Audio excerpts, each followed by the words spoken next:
Waziri Mkuu wa Israel Benjamin Netanyahu anasema ni Israel iliyoshinda katika vita dhidi ya Iran, huku akijipongeza na kuwapongeza wananchi pamoja na jeshi la IDF kwa ajili ya ushindi huo. Kwa mujibu wa taarifa iliyotolewa na waziri mkuu huyo wa Israel Bwana Benjamin Netanyahu, anasema tuliharibu sekta ya utengenezaji wa makombora ya Iran dakika chache tu kabla ya makombora hatari kurushwa huko Israel. Nia ovu ya Iran ya kutishia Israel imetokomezwa, waziri mkuu huyo wa Israel Bwana Netanyahu anasema. Kadhalika amepongeza ushindi wa Israel dhidi ya Iran katika hotuba iliyopeperushwa kwenye televisheni siku ya Jumanne usiku, akisema ulikuwa ni ushindi wa kihistoria na utakumbukwa kwa vizazi na vizazi.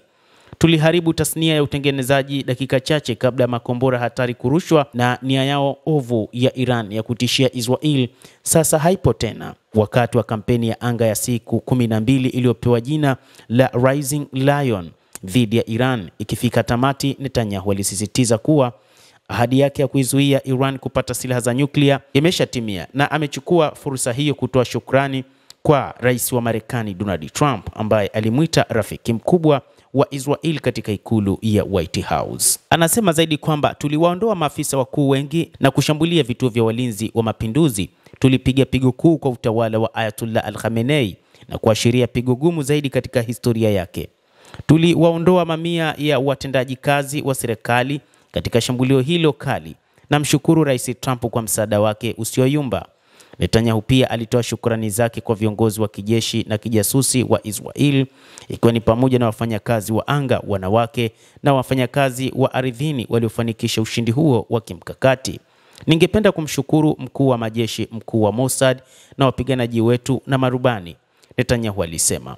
Zaidi ya hayo, alitoa onyo kali kwa uongozi wa Iran na kuapa kwamba Israel haitasita kushambulia dhidi ya jaribio lolote la kurejesha malengo ya nyuklia. Waziri mkuu pia alitafakari kuhusu ziara zake za hivi karibuni katika majiji ambayo yameathiriwa sana kutokana na mashambulizi yaliyofanywa na Iran katika kipindi cha siku hizo 12, akisema niliwaahidi tutajenga upya. Hata hivyo, ahadi hiyo ni ahadi ambayo ataitekeleza waziri mkuu huyo Benjamin Netanyahu, akisema kwamba sasa ni wakati wa kuijenga tena Israel kutokana na mashambulizi yaliyofanywa na Iran. Hata hivyo, amezungumzia kuhusu tishio kutoka kwa Hamas. Anasema licha ya mafanikio makubwa ya Israel dhidi ya Iran, anakiri kwamba tishio kutoka kwa Hamas bado lipo, hasa kutokana na utekaji nyara uliofanyika Oktoba 7 mwaka 2023 baada ya kundi la wapiganaji wa Hamas kutoka katika ukanda wa Gaza kufanya shambulizi zito na kuua takribani zaidi ya watu 12,000 na kuteka zaidi ya watu 250. Lakini kutokana na kauli iliyotolewa na waziri mkuu Benjamin Netanyahu, anasema mnamo tarehe 7 Oktoba mwaka 2023 tulikuwa ukingoni, lakini kwa vikosi vya pamoja tulifanikiwa kupata hueni na kurudisha nyuma.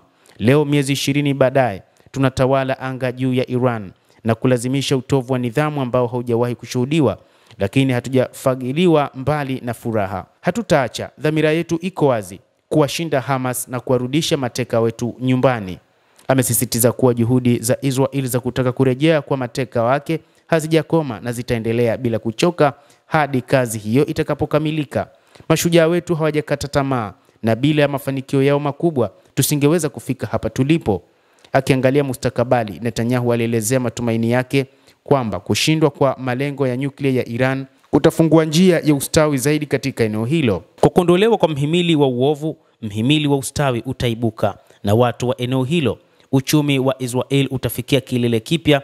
Tumelipa gharama kubwa mbele ya nyumba na tunaomboleza familia za walioanguka. Tunawatakia ahueni kamili, anamalizia waziri mkuu wa Israel Bwana Benjamin Netanyahu. Endelea kutufuatilia mtazamaji, lakini nikusihi tu usisahau kulike, kucomment na kusubscribe channel yetu hii.